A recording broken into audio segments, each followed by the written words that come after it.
Welcome to the Mrs. R Relevant Daily Draft Podcast, joined by JT and Ian Cummings. Guys, it's good to see you. Ian, it's great to have you back on the station. I know we've been talking about you joining us for a while, but it's good to have you back. Has tennis season finished, or is this Yeah, just late enough that it doesn't matter?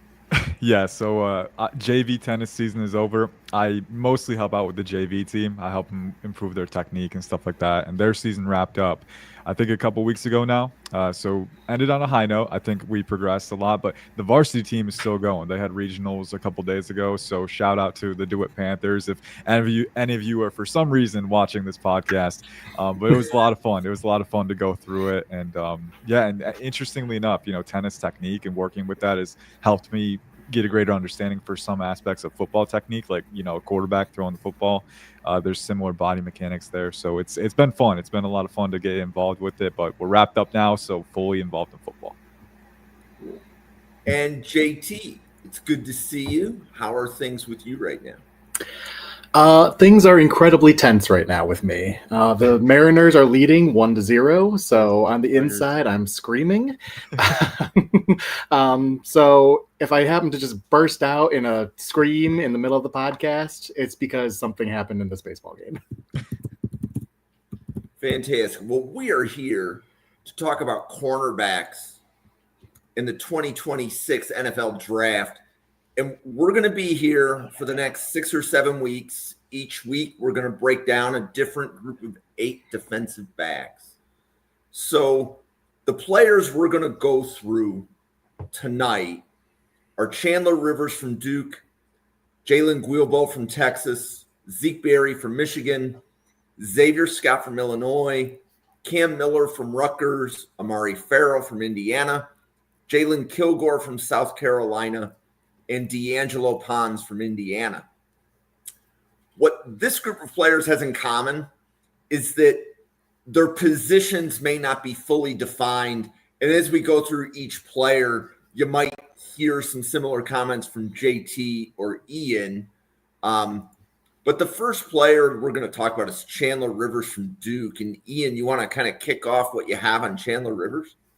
Yeah, so Chandler Rivers, fun player. I think, particularly if you watch his game against California this past week, I mean, he was so fun to watch. I think he may measure in a little bit smaller and lighter than his listed measurables, so that'll be something that I'll be watching with him in particular. But I think you have a player who's really intelligent, especially from the nickel spot, right? When you're playing the nickel spot, you have to account for threats on either side of you, right? You don't have the boundary to work as that extra defender for you. So, it's a spot that it puts a lot of pressure on a player. I think Chandler Rivers handles it well. I think he's got a great mix of athleticism, functional athleticism, and then football intelligence and IQ, right? There was one interception against California where he played this 2-on-1 perfectly, overhanging the flat route, right? And then undercutting the corner, right? Kind of anticipating the throw and making that read and making the play on the ball. So he's got that playmaking range in the short and intermediate, right? But he can also manage route relationships. I think athletically, he's an energetic, fleet-footed mover, right? He can recalibrate his base really quickly. And I think the fluidity, the twitch, the reactionary corrective athleticism, those things really stand out to me with him. And then he's got the playmaking. But for a guy who's his size, right, not the biggest guy, not the heaviest guy, I really like how he contends in support too. I think he has a quick trigger downhill. I think he at least knows how to encumber blocks. And there was another play against California where he was on the blitz and he got by his man with a really well-timed rip move too. So this is a guy who knows not only how to manage space and manage route relationships and make plays on the ball, but also attack downhill, right? And I think he's actually pretty proficient at doing that, right? So my thought process on him has always been he can play the boundary if you need him to, right? But I would like to have him in that nickel spot because I think from there you can really unleash all of his talents, right? He's a guy who can manage space and manage route relationships really well, but then he can also come downhill and he's got the closing speed, he's got the explosion where QBs can get caught off guard if you don't account for him. So fun player. I think the blend of football intelligence and athleticism is really appealing with him, and he's a guy that I would definitely look for, on the day 2, day 3 fringe, but he could go even higher than that too. So I'm a big fan of what he brings to the table. So you said you're somewhere between day 2 and day 3 right now.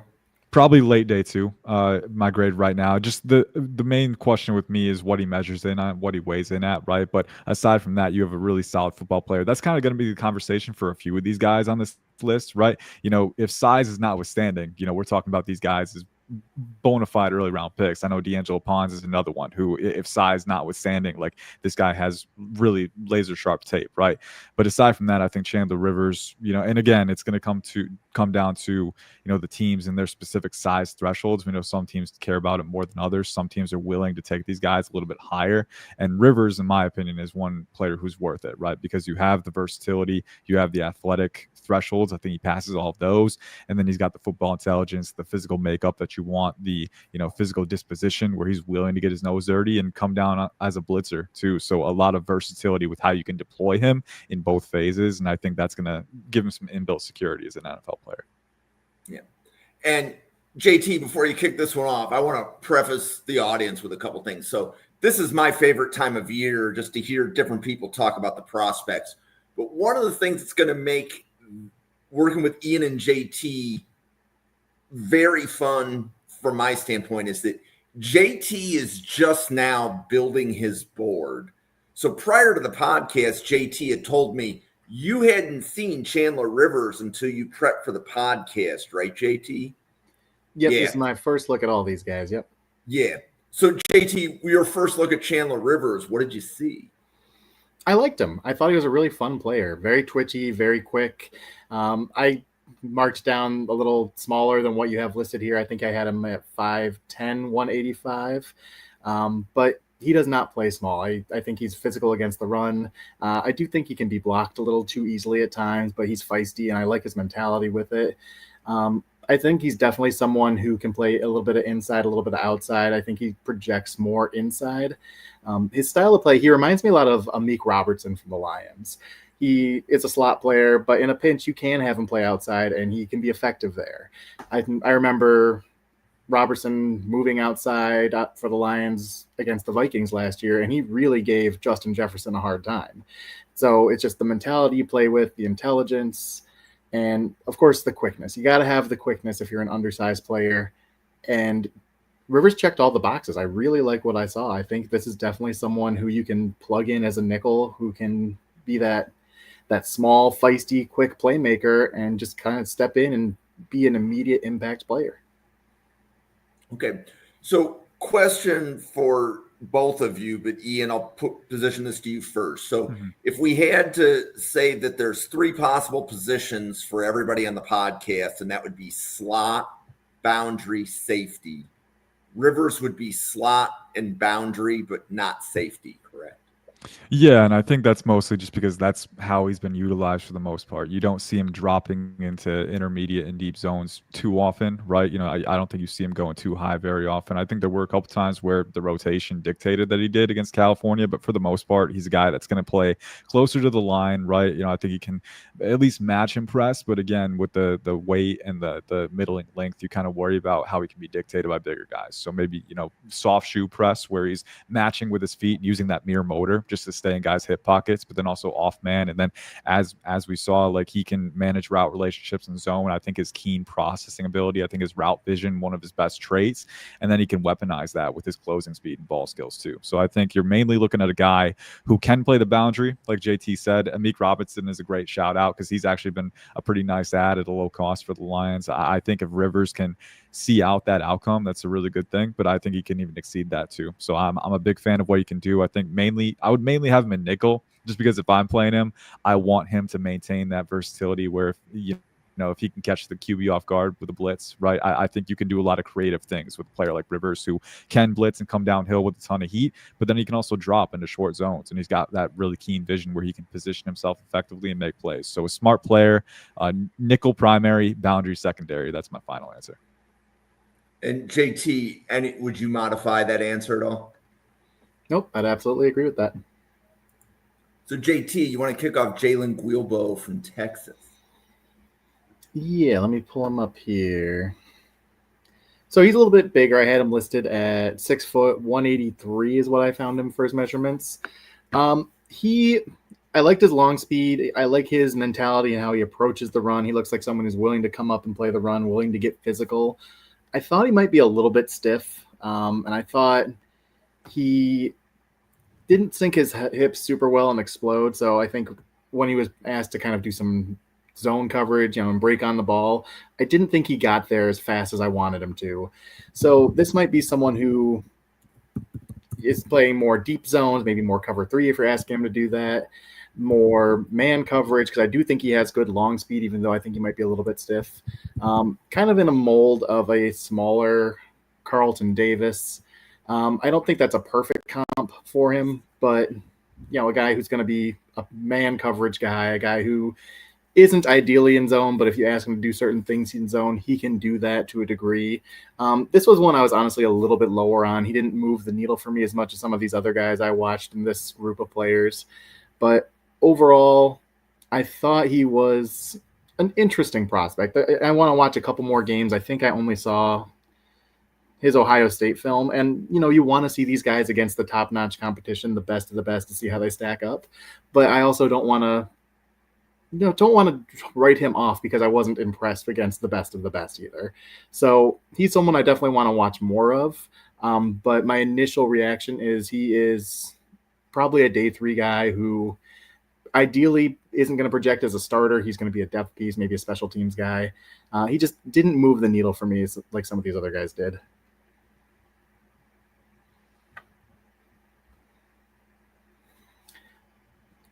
What do you think, Ian? Am I crazy on this one? I know you've watched these guys a lot more in depth than I have so far. Yeah. Sorry, I was watching my roommate play CFB and crash out because he threw a pick. It's okay, Matt. But to Jalen Guilbeau, no less. Yeah, exactly. I didn't realize Jim stepped away. My bad. Yeah, Jalen Guilbeau is. I'm kind of in the same boat where I think. I'd probably have him as a day 3 guy. I think he's pretty competitive, which I like to see. I think he does have the short area energy and the foot speed and the requisite twitch that you want. I think explosiveness and speed wise, I don't think he's the best of this group. I think we'll talk about some other guys who clear him in that area, but I do think he has enough to contend. We saw him work against Carnell Tate, and I know that big acrobatic catch that Carnell Tate made against Guilbeau was heavily scrutinized, right? And I think Guilbeau did a good job getting in position and staying in position.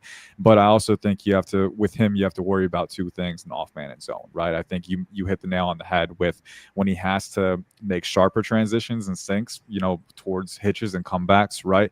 It's a little bit more difficult for him to make those transitions. And I think, I do think he's a little bigger than some of these guys, but also has he's got good compact lean mass, right? He's not going to tip the scales, but I think he's got good compact mass. But I think that kind of inhibits his ability to fully sink and reduce on those transitions, right? So you see him need gather steps on that. And then also, in off man and zone, he has shown that he can play the ball effectively, right? But when he loses a step on guys, because I don't know if his longest, his best speed gear is fully elite. So when he loses a step, that's when he can struggle to get his head around, and that's when you can worry about playing the ball with precision. So I would probably have him as a day 3 guy, get him in the rotation early on. He's competitive. I think in the run support, he does a good job of engaging his base. I think he knows how to encumber blocks, and he can square up, and I think he is a good rapper when it comes to, tackling and engaging in contact situations.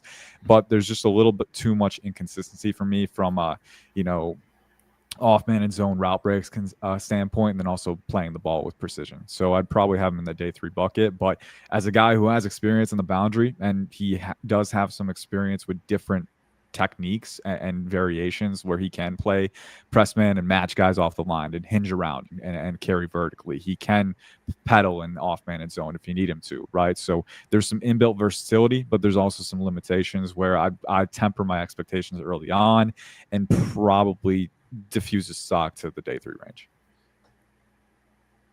Okay. Next player, Zeke Berry from Michigan. Ian, you want to kick this one off? Yeah, Zeke Berry was a player who caught my eye in the summer. First off, I think there were some really nice flashes on his tape last year where he was a young player, but you could really see the football intelligence, right? You could see that taking on the nickel role right early in his career, I think was a perfect example of that. And I think this year, the consistency has been a little bit of an issue at times, but I think he's started to pick it up a little bit more. Against Nebraska, I thought he was really good. I think he's a player who has enough of the athletic building blocks that you want as far as closing speed. I think he's fluid enough for sure. I think he has decent route vision, and he can make plays on the ball, and he can come downhill. So with me, for Zeke Berry, the questions lend from his ultimate upside, right?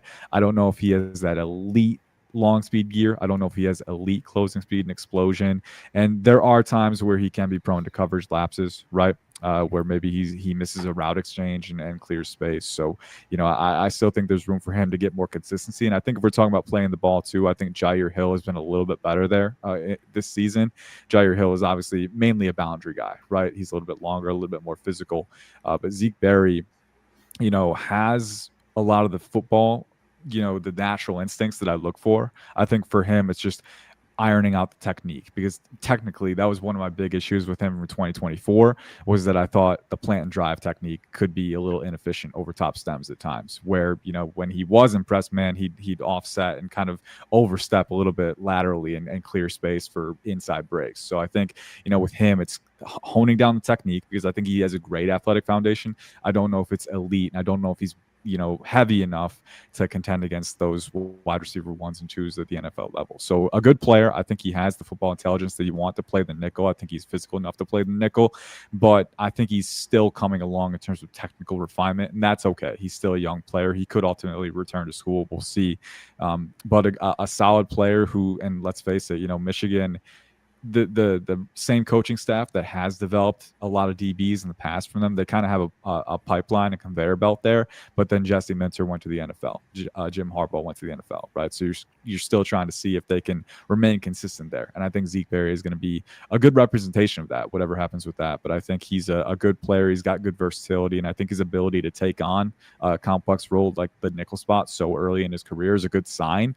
But we're still waiting for that additional technical refinement before we can really elevate him into the day 2 range. So probably still a day 3 guy for me at this stage, but he's a guy that I'm keeping an eye on, because he can rise if he continues to develop down the stretch.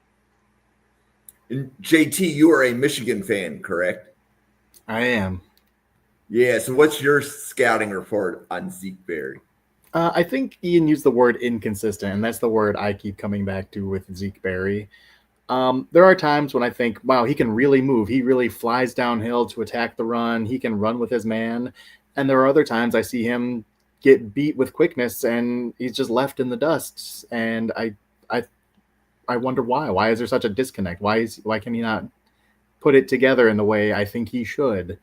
My biggest concern with him, though, is if he is going to move to nickel, he has to be a better tackler.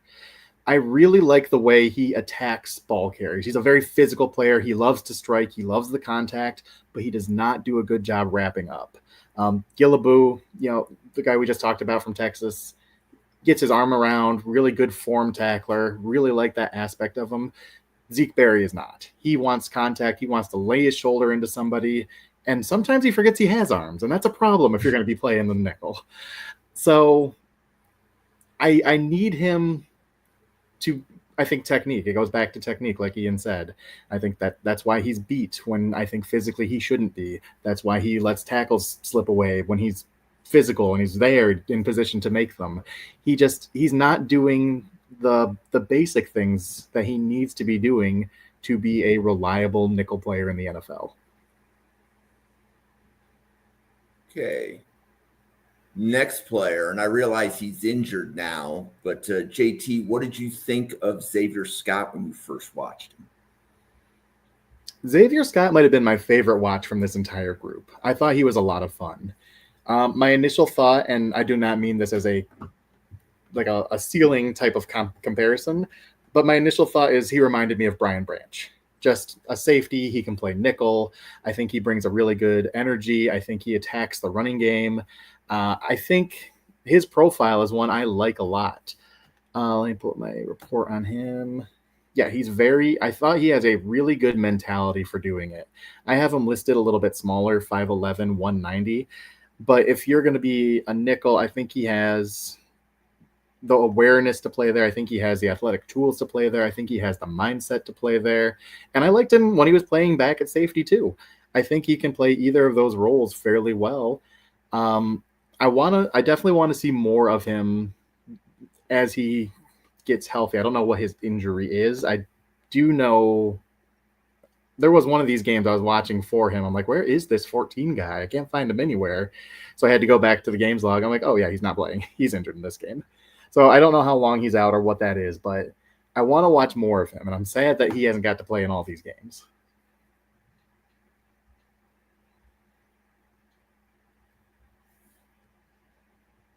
Yeah, and Jim stepped away again. Sorry. So I think Xavier Scott, I'm kind of in the same boat. He's a good football player, man. And sometimes you can distill all of your thoughts into one single phrase. He's a good football player. We can use that vernacular, but I think Xavier Scott, just a player who, and it's interesting that you brought up the Brian Branch comp. I'm not trying to make that comp either because I was higher on Brian Branch. I was very high on Brian Branch, though. He was probably a top 15 player for me when he was coming out. I don't think Xavier Scott is quite that high, but I do think you're talking about a guy who, if he's healthy, we could see him go in the top 50 and he can be a really solid player. I think, you look at the size is probably going to be one of the bigger hangups. I don't think he's, the longest player, but I do think as far as when I look for coverage mobility, right? I look for foot speed. I look for recalibration. I look for reactive athleticism when you're, processing and responding to receiver movements and manipulations at stems. I think he's phenomenal in that area. I think he's fluid enough with the compact mass that he has. And then you mentioned the technical variation too. He can play off man. He can play zone. He can pedal. I think he's got a really tight, efficient pedal, and I love that. Some guys get a little too tall. They get a little too wide with their feet, with their carriage. I don't think Xavier Scott does that. I think he's really good at staying tight and efficient, and then hinging his hips and planning and driving when he needs to, right? And then I think coming downhill, there are some times where you can get outreach at the point of attack, right? But again, that compact mass, that willing physicality downhill helps him a lot. So I think, he's a fun player. I think he's one of those guys who fits the safety blanket profile. Whether you need him to play nickel or rotate back into too high, he can do that. And that's kind of a cheat code because when you're in offense, you want to get teams in nickel so they can bring a safety down, right? That's kind of something that create a mismatch for you. But Xavier Scott can do both. He can play too high if he needed to. He can manage route relationships and pedal and weave in space. But then he can come downhill and he can play press and off man and match guys with his mirror motor too. So really fun player.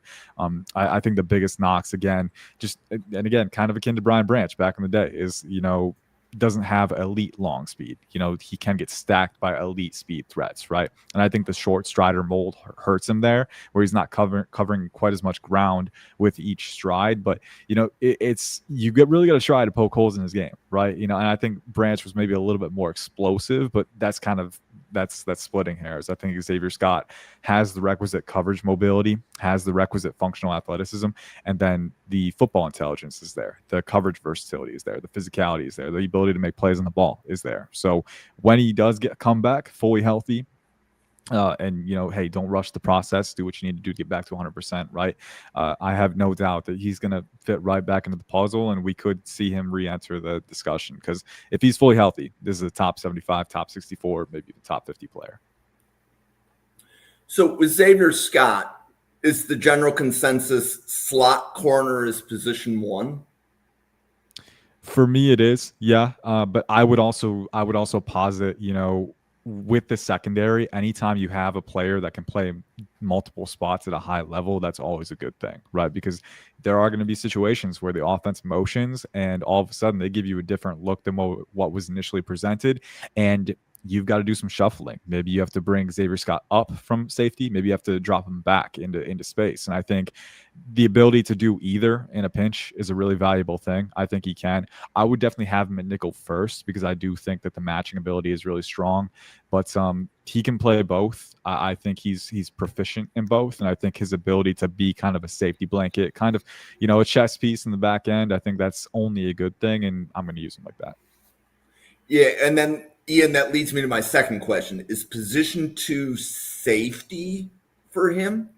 Yeah, I think it is safety. You get to the boundary, and you're getting. I'm not saying he couldn't do it because he does have the matching athleticism again to play press man and off man. Like we said, I think his ability to his reactionary athleticism, where he's processing and kind of acting off of that diagnosis really quickly when receivers are working, split diamond releases, whatever. Right, they're trying to manipulate the DB to offset them and get an angle advantage. Xavier Scott is really good at minimizing those and not letting them get them. But when you get on the boundary, usually you're dealing more with X and movement Z receivers who are a little bit bigger, maybe a little bit more explosive on the vertical plane. And that's where I think he could be exploited. It could be exposed. So I would keep him inside where he can play physical, where he can play in more condensed spaces and use his processing ability to manage space. And then he can rotate back a little bit easier too. So I'd say nickel and then safety. JT, any thoughts on that? That does feel like it's the pathway for this mold of player, whether it's Brian Branch or Tyke Smith, these guys who I think can play both and have shown they're playing both at the NFL level really well. I think Xavier Scott would make a really good safety, just like those two guys I referenced. I think he's in that same prototype, if not the same talent, the same mold. But yeah, I think nickel seems to be the natural one for these guys to kind of ease their way in the NFL. And I think he's just nothing but versatility. If you need a safety, he can play safety. If you need a nickel, he can play nickel. You just keep him on the field as often as possible and just let him play football. Let him make plays.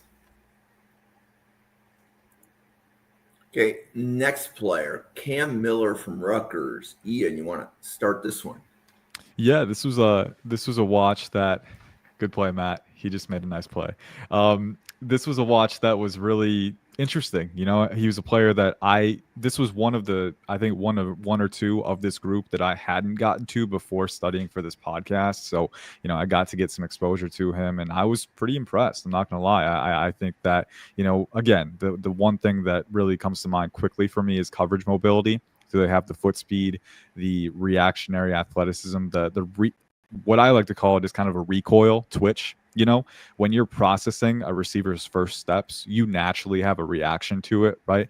And I think that reaction to stimulus and that diagnosis is really valuable for corners. And I think Cam Miller definitely has that. You don't see any delay in processing. I think when receivers do hinge outside on outbreakers and corners, I think he's really good at processing that quickly and making the right moves.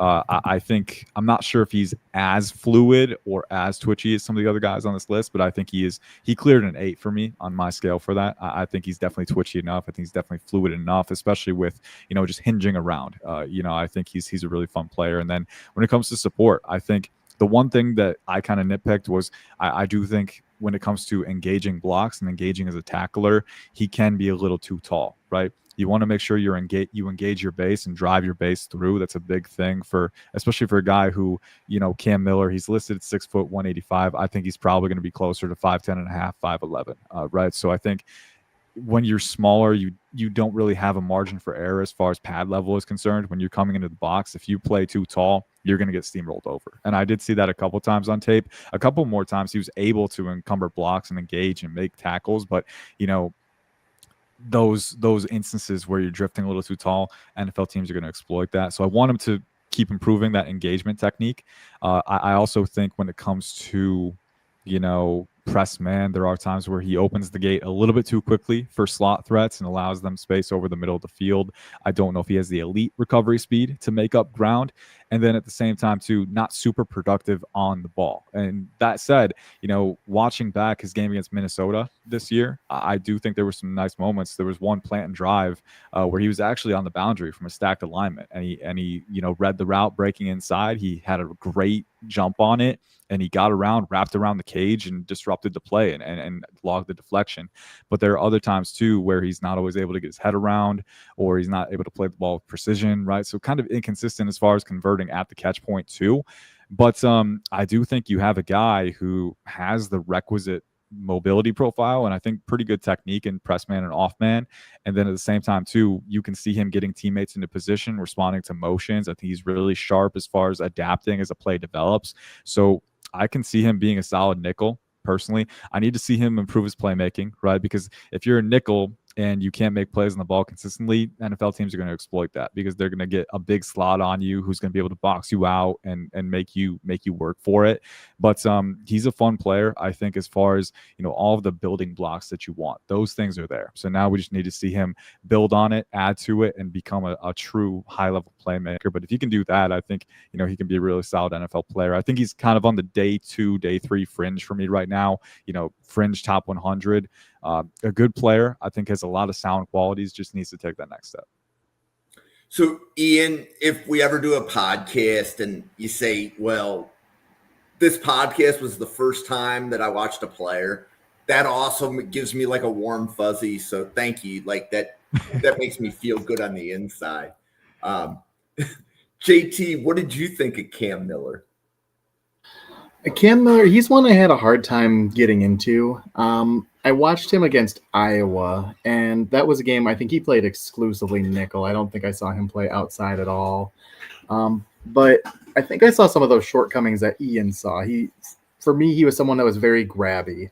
I feel like he got beat on those inside moves, and he would just grab on and kind of hope for the best. And maybe that is because he lacks that recovery speed that you alluded to. So that was a big turnoff for me.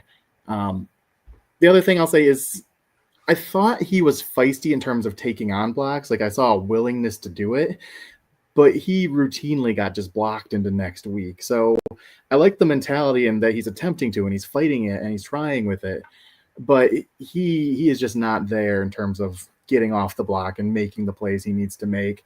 This was probably the one I enjoyed the least in terms of his tape of this group. He missed the mark for me, and maybe it was just the one bad game, but it's the one bad game I based my opinion on so far. So okay. This one missed for me a little bit. Yeah, and I'll add to what JT was saying, because actually you helped me remember one of the disconnects that was kind of in my head when I was watching Cam Miller against Minnesota is like I have a subtrait grade scale where I have subtraits within specific trait categories, and I grade physicality for corners, right?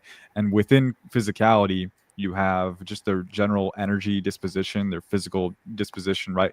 Do they want to bring it, right? And he scored very highly in that category. But then you have other categories like how do they specifically apply that physicality in coverage and then in run support, right?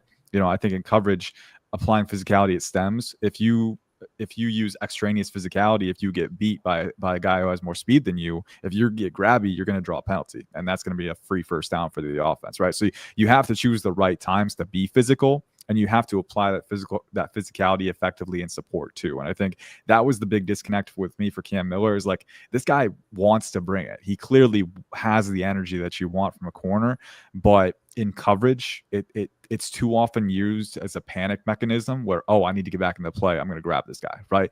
When I do think he has the quickness to be disciplined using feet first to match guys and get proper depth. I still think he's improving at that, using proper angles too. And then in run support, it goes back to, again, I think the biggest issue is that he can engage with his pad level too tall, right? And when you take your base out of the play, that's a free pass for the offensive, whoever the blocker is, to drive you out of the lane. So he's got to improve his engagement technique. He's got to improve his discipline in coverage too, because I don't think he has the elite speed or explosion to recover ground on his own. So you can't get grabby in those circumstances, or offenses are going to target you and you're going to give them free yards, right? So those things are probably the biggest hangups. That said, I do think you have a guy who, when he was threatened up the seam as a nickel, I do think he showed the speed to at least run with most guys and stay in their hip pocket. So I don't think he's a liability there. I just think it's, the margin for error is small. And when guys do get a step on him, that's when he'll start to use that extraneous physicality. I think there are a lot of good building blocks there, but I definitely think the application of physicality is where he stands to improve. Okay. 3 players to go. So Amare Ferrell from Indiana. I realized after we started the podcast, I didn't update anybody's height and weight for this podcast. I know I will fix that next week. One draft professor suggested that Amare Ferrell was a corner, but I think everybody else tells me he's a safety. Ian, what position do you have Amare Ferrell at? Pretty clear safety for me personally. the position that he's used at the most often at Indiana, and I think it's where he fits with his skill set. I think you have a guy who is very proficient managing zones, whether it's too high as a rover in the box, as a robber, over top hook zones, or single high too. I think he's shown that he can rotate, and I love his pedal and weave. I think he's really balanced and fluid, managing space. I think he's very good at processing route breaks and planning and driving efficiently. I think he's got great explosion. I think he's got great speed, foot speed, recalibration, and he's just a safety blanket back there. I've been so impressed by his 2025 tape so far, and a lot of it is him just being versatile. Like I said, the coverage mobility is really strong. Safety is unique because when you watch a safety, a lot of the tape, if they do it right, it's kind of like an offensive line, where it's going to be quiet, it's going to be boring sometimes, because I think the best possible outcome for a safety, especially on a coverage rep, is either generating a deflection if you get targeted, right, with a PBU or an interception, or just dissuading a QB from throwing a pass entirely, just completely discouraging them from triggering, and maybe forcing them to hold the ball a bit longer. And I think Amare Ferrell is really good at doing both of those things. There was one PBU, it was a plant and drive against Iowa, where it was just instant, the reaction to stimulus, and then no fat on his break on the plant and drive. A lot of guys at safety, when they have that high energy motion, they can be inefficient with that. But I don't think Amare Ferrell, I don't think he's a victim of that. I think he's really fluid, smooth, efficient, really compact and composed with his technique. And then he's got the foot speed to kind of compound that acceleration into contact, and then he can make plays on the ball. He had 4 interceptions in 2024, so we know the ball hawking ability is there. And then, he's got really good support ability too. Like I was watching him in support, and I was watching him and Genesis Smith back to back, and Genesis Smith from Arizona is another safety that I'm a big fan of. I think his range, I think his fluidity, I think his ability to manage route relationships, again, on the back end, is really fun, and then he's a playmaker. But watching them in run support, it was pretty night and day. I think Amare Ferrell has a much better feel for angles. I think, he can wrap up and drive through with his base. And I think that energetic leg churn helps him drive through and finish tackles. And then he can encumber blocks and square up gaps too, with his lively lateral explosiveness and agility and twitch. So he's a fun player. He's a complete safety for me, and he's in the running to be my safety too, behind Caleb Downs. Just to give you a visualization of how high I am on this guy. He's a really fun player. Every time I watch his film, I come away looking for, like, okay, is there anything I'm missing, right? Because my grade on him is pretty high. He's probably going to be in my top 50. And just he's a fun player. But to answer the position question, he's a safety. I don't think, I just think that's where he'd be best utilized, right? I have no doubt that he could probably play some off-man nickel if you need him to, as a big nickel against tight ends. But I do think maybe other corners are better, because it's a different skill set when you're managing space in two high and single high, as opposed to playing press man, right? Like, you got to sink your hips a lot more, you got to redirect a lot more.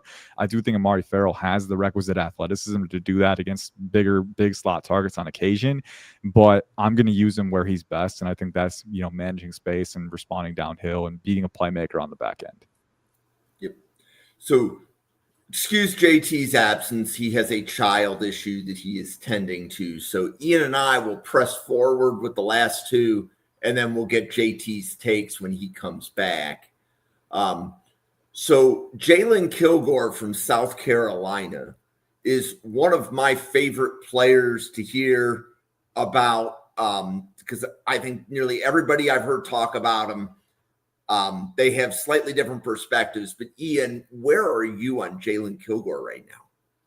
Yeah, he's kind of a confounding player, because I know there have been juxtapositions to the Cooper DeJean discussion. I know EJ Holt, who's a great draft mind, and he's in our professor's room too. I think he was the one who first kind of said it was going to be that kind of conversation early on in the cycle, and I agree, it is kind of within that lens of the conversation. Not quite the same caliber of prospect for me as DeJean was, but I think you look at the skill sets, right? I think you look at Jaylon Kilgore as a guy who's utilized a lot as a big nickel, right, as a robber in short zones too for South Carolina, and can rotate back into too high a little bit if you need him to. But they use him in the box a lot, because I think that's where his physical skill set translates. And I had him listed at 6'1", over 210. I think he could very well have over 32-inch arms. So I think we've been talking a lot about smaller scat guys who are like 5'10", 185. And I know our last guy, DeAngelo is going to be that same type of mold.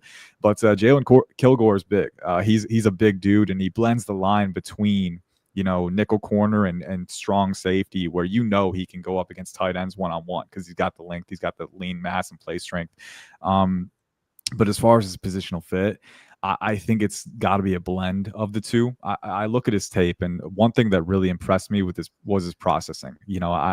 I see people back and forth, kind of at different ends of the spectrum for his evaluation and where they have him. And, I do think he's going to be a good football player. I do really believe that, because I see a quick response to stimulus when mirroring and man coverage. I think he's been shown he can anticipate route breaks. I think, he's an adaptable processor who can quickly correct course after being drawn in by misdirection. That adaptability is really, really appealing for me, because you want, whenever you're encountering play action, right, or a motion that's intended to draw a DB off his spot, right, naturally you're going to have a reaction to that. But if you can correct quickly, if you can understand, like, oh, this is where I need to be, that's a really good trait to have. I think Jalon Kilgore has that. The big hang-ups for me with Kilgore, right, naturally at 6'1", over 210, right, he's a little bit taller than a lot of the guys we've talked about, and he's definitely heavier than the guys we talked about. And I think those two things play against him when it comes to fluidity, right? I just think he's naturally not going to be as fluid as some of the other guys that we've talked about. And what I wrote on my notes is that with his slightly high-cut frame, high-hipped frame, he visibly lacks elite hinge and swivel fluidity. He doesn't have the sink or bend to bend inside with seam routes while keeping speed, right? So when we talk about fluidity, what the name of the game is for fluidity, right, is transitioning, but not just transitioning on route breaks and sustaining acceleration through transitions, right? Because these receivers, they're trying to keep speed. They got to separate as quickly as possible, right? And if you're Kilgore and you're playing against a crosser or a corner route, right, if you can't bend and sink and keep speed while doing so, that's an easy play for a wide receiver to stack you either horizontally or vertically, right? So I think that's where he stands to, it's a tough thing to improve. That's the tricky part, right? So how do you use him? My gut feeling is like, I would want him to play close to the box again, because I think run support, I do think he's pretty solid in run support. There were some issues on tape for me too. I think his take on technique can be segmented and uncoordinated. I think he has room to kind of improve, again, his pad level, his base load, the consistency of those things. And I think overall, just like using his length effectively to tackle, I think consistency is where he stands to improve. But again, the physical profile is there. I think the physical disposition is there. And I do think when it comes to playing in zone, I think he's very keen at processing routes, kind of anticipating route breaks, heading, in front of him, right, and breaking on the ball and playing physical at the catch point to dislodge. So that's where he excels. So I would probably have him in a strong safety spot. But then if you do get a big nickel or a tight end in the slot, right, a big slot receiver, I do think Jalon Kilgore has enough foot speed and twitch. He's an amped up mover. I think he can sink a little bit, for his size, and then he's got the length to dictate too. So I would mainly put him in a strong safety role, right, a rover, a robber. But I do think when it comes to matchups, and he's probably going to be a matchup based player with how he's utilized here, but I do think he can go against big slot weapons. I do think he has enough speed to run with them up the seam. And then again, we've seen that he can use his length to convert at the catch point too. So a fun player, a really unique player. But I think the processing, I think the explosiveness, I think the foot speed and the physicality, those things are going to help him keep a roll. I think it's just, you got to be creative with what you envision for him. Do you see him projecting day 2, or are you, as I listen to you, I'm saying, if he's there day 3, it's really good value, but I didn't hear anything that you said that would scream a top 100 grade. Yeah, and he's kind of a player for me personally, because I'm looking at my grade right now and I'm kind of looking, and I'm looking a little bit more at the physicality aspect of it. I think one thing that we mentioned with Cam Miller, right? I think it's the same for Jalon Kilgore, because he's not the most fluid. He'll have extraneous physicality where he will tug and use his size and length to a fault, right? Because he can outmatch guys with that, right? But you got to learn to use feet first. And if you're not the most fluid, guys are going to get by you, pry by you on route breaks a lot. And maybe you're going to end up it's going to be a bad habit that you can't break because you have a physical deficiency, right?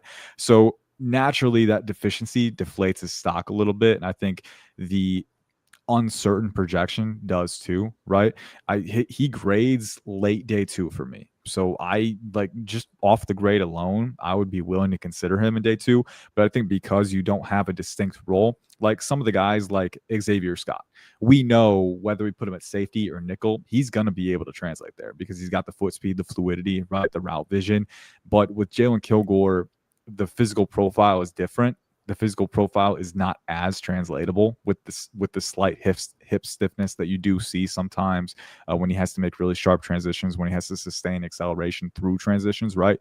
So because we don't have as much translatability, and because I don't think he's as like Cooper DeJean when he was coming out, right? You know, like he was a god inside saddle. I mean, his route vision, his ability to cover ground and undercut throws. I mean, he was a guy who you could tell like he could play physical and come down the box, but he could also play vertical and he could undercut. He could manage route relationships and cover 3, right?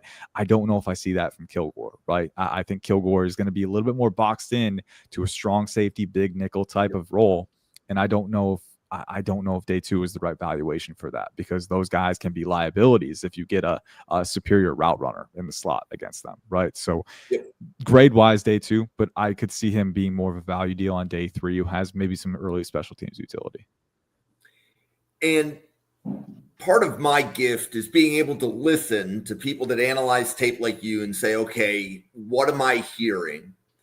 And like, I like when you made the analogy to Xavier Scott, because Xavier Scott has 2 positions he can play. Mm-hmm. He's going to come in with an immediate contribution, an immediate role, like you said.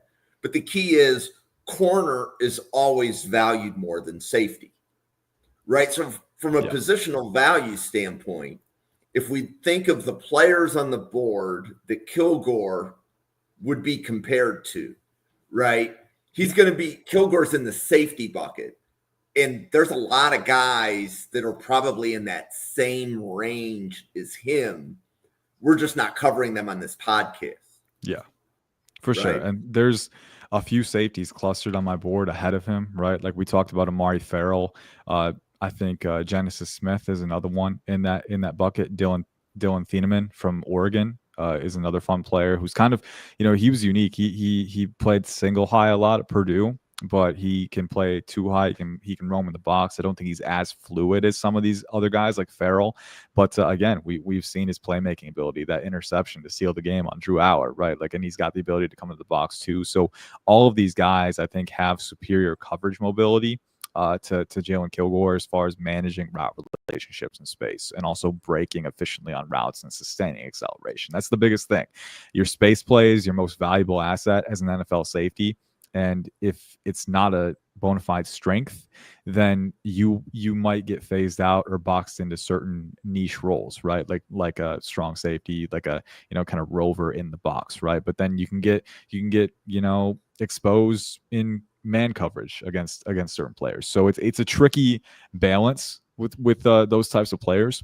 And I think with Kilgore, it's going to come down to, can he make his physicality a strength? Because right now it can be a strength and a weakness when he relies on it to a fault. I think he needs to improve his technique a little bit. So he's using feet first in that lens. But if he can continue to improve that, I do think he's explosive enough. I don't think he's a liability in terms of speed. And then you see the route vision, the processing ability, the anticipation, those things are on tape for sure. So I think it's just building around that. That'll be the key for him. But the translation, the projection makes it all the more tricky, because you're right. You know, the NFL doesn't value safeties as much. And then if you're a safety who's limited in certain respects, that's going to hamper it even more. Okay. And the last player for this show is DeAngelo Pons. And again, I have the wrong height and weight for every player on the podcast. If DeAngelo Pons is what, about 5'9"? He's listed at 5'9", I think 170. And then I don't have an official arm length measurement on hand, but I'm willing to bet it could be under 30 inches. So he's a small corner for sure. Probably the smallest one on the list here.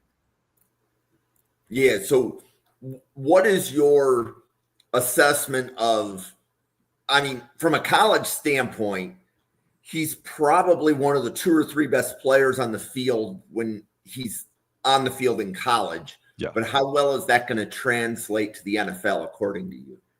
Yeah, it's man, it's a difficult discussion because I don't know, right? And that's the fun part and the not fun part about draft analysis is we don't know how these guys are going to pan out, right? And we could love a player and then it turns out there's one part of his game that doesn't translate and that phases them out. I think with DeAngelo Pons, the underscoring characteristic of his profile is always going to be the size, unfortunately, because he's listed at 5'9", 170.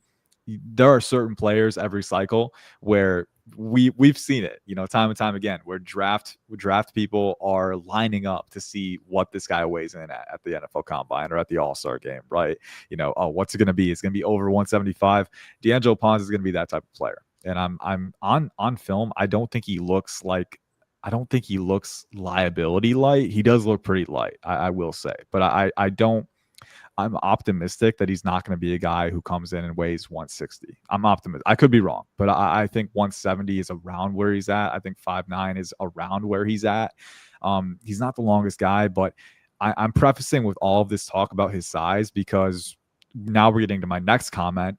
If size is not a factor, DeAngelo Pons is one of the best corners in the class, bar none. I mean, and I think of the watches that we had, he was one of my favorite watches because you saw him, he can play side saddle. He can play off man and zone. I think his energy as a mover is so tantalizing. I mean, this guy is effervescent. He's high energy. He's amped up. And he's got the agility, the short area twitch, the malleability too. But he's so good. I think he has the best hip sync and ability to play low in his stance. I mean, he's always loaded up, keyed up to engage, and his ability to just recoil, realign his base, and plant and drive on a dime is second to none in the group that we've discussed. I think his coverage mobility is A1, A+. And then the speed and explosion is there too. I mean, his closing speed is instant. He covers ground because he's unique. He's 5'9", but he's got pretty long strides for a 5'9" player. And I was doing some background research. I think he ran a personal best of 10:47 in the 100-meter dash in high school. So that track speed shows up on tape. This is a 5'9" player who's not a short strider, and he's not going to get outrun by you on the boundary. He can make up ground. He can cover vertical. And he also plays well above his size at the catch point. I think in terms of eye discipline, getting his eyes around while staying in phase, making plays on the ball. I think he's disciplined with using his feet first to stay in position and then make the play at the right time. I think in run defense, he can engage his base. He's really good at exploding into contact, even though he's so light. I think you see him, he's probably, I would wager that he's 15 to 20 pounds lighter than Cam Miller, and I think DeAngelo Pons engages blocks and run support better than Cam Miller. I think he contends better because you see him leveraging his base into those plays, his lower body, and using his explosion to channel power so that he can reset the contact point. On top of that too, like you see him react to screens. He's very good at diagnosing and recognizing plays early on and then surging downhill. Unfortunately, right, the size is one thing because I don't think it's a liability on tape on college film. I do think he contends a lot more than you would expect for a player with his listed size. But the caveat is we can't know how it's going to translate to the NFL level, right? Because we haven't seen it, and we've seen players like. And to be fair, I think DeAngelo Pons is a really good football player. I think he's definitely a lot better of a support player than some of the other lighter corners that we've seen in recent years. Like Maxwell Hairston, Emmanuel Forbes, guys like that, who might have struggled to translate early on. I think DeAngelo Pons is an ultimate football player who knows how to engage, but it's just going to hang over our heads like, do we really know how he's going to translate? Because the weight is one of those things where it can be kind of a culture shock moment where he gets to the NFL and then you realize, oh, he doesn't have the mass to sustain against crack and replace blocks. He's going to get washed out. Oh, he doesn't have the strength to withstand against pressed man. He'll get dislodged and displaced really easily. So we can't know that as much as we want to. But I'll say if the size is not a factor, DeAngelo Pons is one of my top 5 CBs, and he's a phenomenal football player. And he has the athleticism that you want for that size. He has the playmaking ability that you want. The attention to detail is definitely there, and the instinct to play the right way in either phase. all of those things make him one of my favorite prospects. It's just, do we know if he's going to translate? We don't, and that's okay. So I think we just kind of take the evaluation for what it is, and he's a great football player. I would be willing to take a chance on him at a certain point, but the size is a really, really big, I don't want to say red flag, because it's not as much of a red flag on film right now, but it's a big, big question mark. And when you project his position, he plays boundary corner for Indiana. Do you project him to slot based upon size, or would you try him boundary and let him fail inside to slot? How do you make that recommendation? I would probably, he's so natural on the boundary. That's the thing. Against no, it wasn't Iowa. It was Illinois earlier in the year, because he was out against Iowa. But he's so natural playing side saddle, off man, zone, but then he can play press man too. His mirror motor is just like, it's supercharged. It's insane. He's very, very good, not only at reacting quickly to movements, but then also having the athleticism to match and gather and just like not lose a step, not delay at all with his transitions. So I think he has all of the, we talked about Jaylon Guilbeau early on, right? Where he might not have the fluidity or the speed to fully contend, or Xavier Scott too. When we were asked if he was going to be able to play the boundary at the next level, and it's like, well, he might not have the speed at his size to contend with bigger, X receivers who are going to stretch the field and they're going to make you play from behind sometimes. But I think DeAngelo Pons, one, has the vertical speed that those guys don't have, where he can chew up ground. Even though he's a little bit smaller, he's got that long strider range where it's really tough to take the top off on him.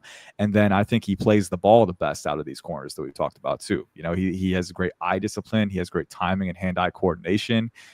He's really good at being targeted and precise with it. So all of the things that I would need to say this guy can be the outlier, he can be the one who beats the odds and is able to stay at the boundary, I think DeAngelo Pons has those things. It's just a matter of, all right, how heavy is he going to be, right? And how heavy can he get with that frame? I don't know if he can add a lot more.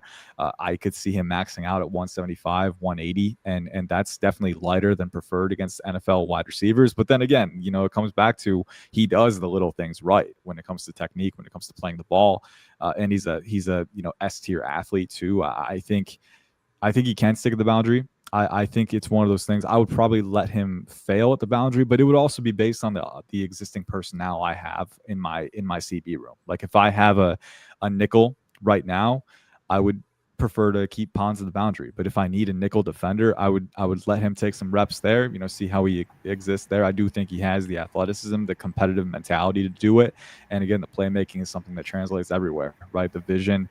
So probably boundary, primary, slot, secondary, but I do think he's a player who can translate well inside if he doesn't end up working out on the boundary. So it's kind of, I do think there's some inbuilt security with how well he plays, just how good of a football player he is.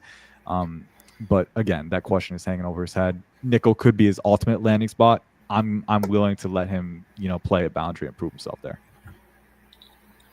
JT, I hope your situation is at least stable for a few minutes.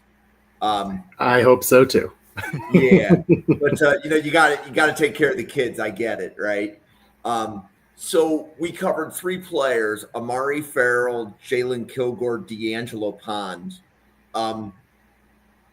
Which of those 3 was your favorite watch, and why was it DeAngelo Pons? I think it was his teammate. Actually, I really liked watching Amare Ferrell. Ferrell's okay. Ferrell's fun. I don't know that he's a corner. He didn't play any corner when I watched him. He was just safety. There was a rogue draft professor that was trying to convince the chat that he could be a corner. But other than that one draft professor, that was why he got put in this episode. But there were a few other people that said that, Jim, you put the wrong player in. But yeah, every once in a while I make a mistake too. Hey, I'm not complaining because I got to talk about Amare Ferrell a little more, so I'm cool with it. I'm cool with it. Yeah, I like watching him. He seems like he could be a really good safety. He reminded me a little bit of Brandon Joseph out of Notre Dame a few years ago, but I think he's more physical than that.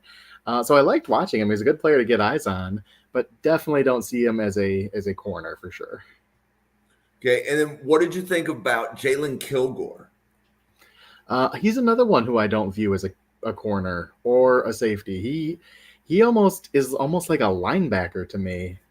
He played kind of like an overhang linebacker. He reminded me some of, go way back a little bit to Mark Barron and what he turned out in the NFL. Similar size. He's a safety, but really he's kind of playing a lot of linebacker. Let me pull up my notes on him. Yeah, listed 6'1", 211. He's got ball skills. He had 5 interceptions last year, so I like that. He's a willing tackler. He's undersized to be a linebacker, so he'd have to bulk up. But he is playing more at the second level than he is safety, and I don't see him as a true nickel. He's a linebacker who can cover. And I think he's just kind of a tweener, and that's not necessarily a bad thing. I think he can develop into a good depth piece.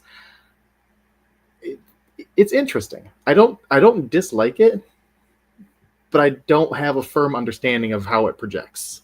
Other than that's the mold I see him in, is that Mark Barron mold. Yeah, the question with any player, and we talked about it at length too, but like the question with any player like Jalen Kilgore, who's kind of between molds, is where he's going to settle in. And Mark Barron is another great shout, I think, for his skill set. But then you also wonder, is he going to have to try and follow the Jamie and Sherwood career arc in New York? Beef up a little bit and really become a true will linebacker, or is he going to go the way of Hamza and Nasiruddin, right? Who's not going to be able to fill a certain role and is going to get phased out? That's always the question with Jalen Kilgore. I like a lot of his game, but we'll see where he files in, because of the translatability. If you can't fit a certain role, if you're going to get exposed based on matchups, that can be a problem for you. Yep. And then JT, the last player was DeAngelo Pons. So what did you think of DeAngelo Pons? So I saw what you had him listed, and I found the listing I found was significantly smaller. I had him listed at 5'9", 170. So That was a red flag for me. It's hard to be small. It's even harder to be that small and survive in the NFL. I saw him play mostly outside corner. I caught a little bit of what Ian was saying at the end, and I think that's probably he's not the same as Rivers, who I thought was more inside-outside versatile. I thought Rivers was a little more twitched up than Pons. Pons, I think, looks the part of an outside corner. It's just his physical profile doesn't scream the part of an outside corner. So he's another one I don't exactly know where he projects. I think he's a good college corner, but being that small, and I'm going to have to really see what he tests at in terms of his combine numbers, his athletic testing. I don't know if it'll translate to the NFL level at his size. Okay. Well, and right there, we've covered all 8 players. Ian, you want to take a moment, introduce yourself to everybody, and let them know about all of the draft content that you do. Yeah, so if you don't know me, I'm Ian Cummings. You can follow me at IC_draft on Twitter. Yeah, we're in the thick of it now.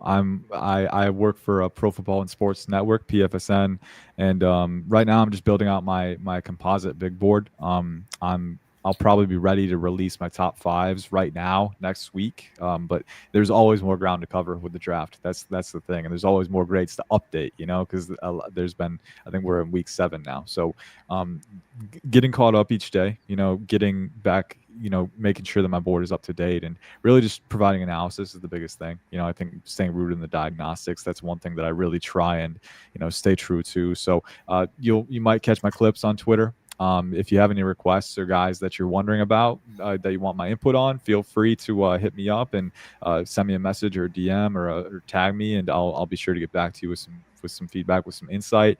But keep an eye out for the rankings, for the grades. Those will be coming soon, and we are updating every day, and we're going to be updating some more, and we'll be able to talk about these players more at the end of the season. So it's always a fun time of year. Always enjoy talking with you guys, talking with the draft professors, and I'm excited to do some more in the future.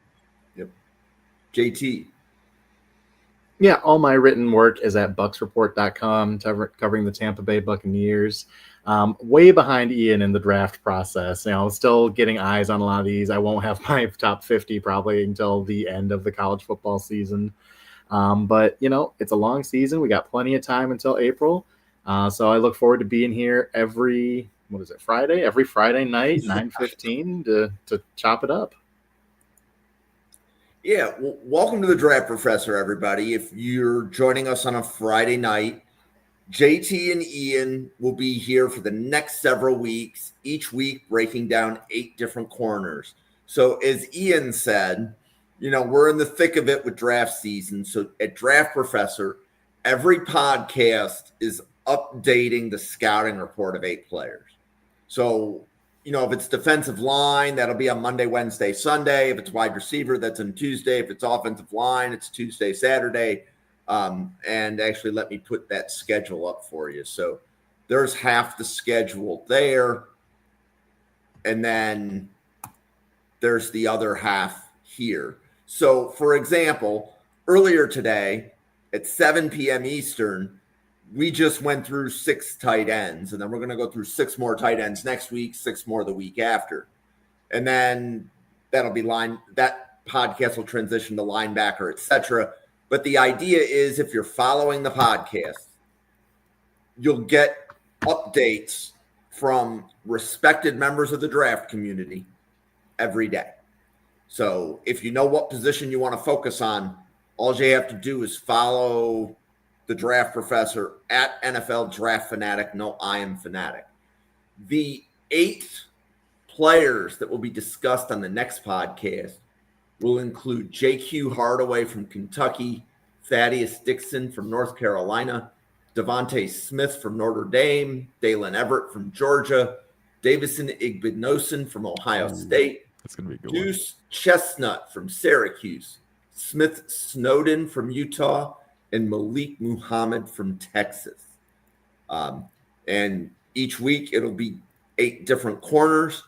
And we're going to keep going. And the goal would be when December hits, JT and Ian should be able to give you a cornerback board that, with the exception of the college football playoffs and the combine testing, should be a really good preliminary cornerback board if your team needs a corner.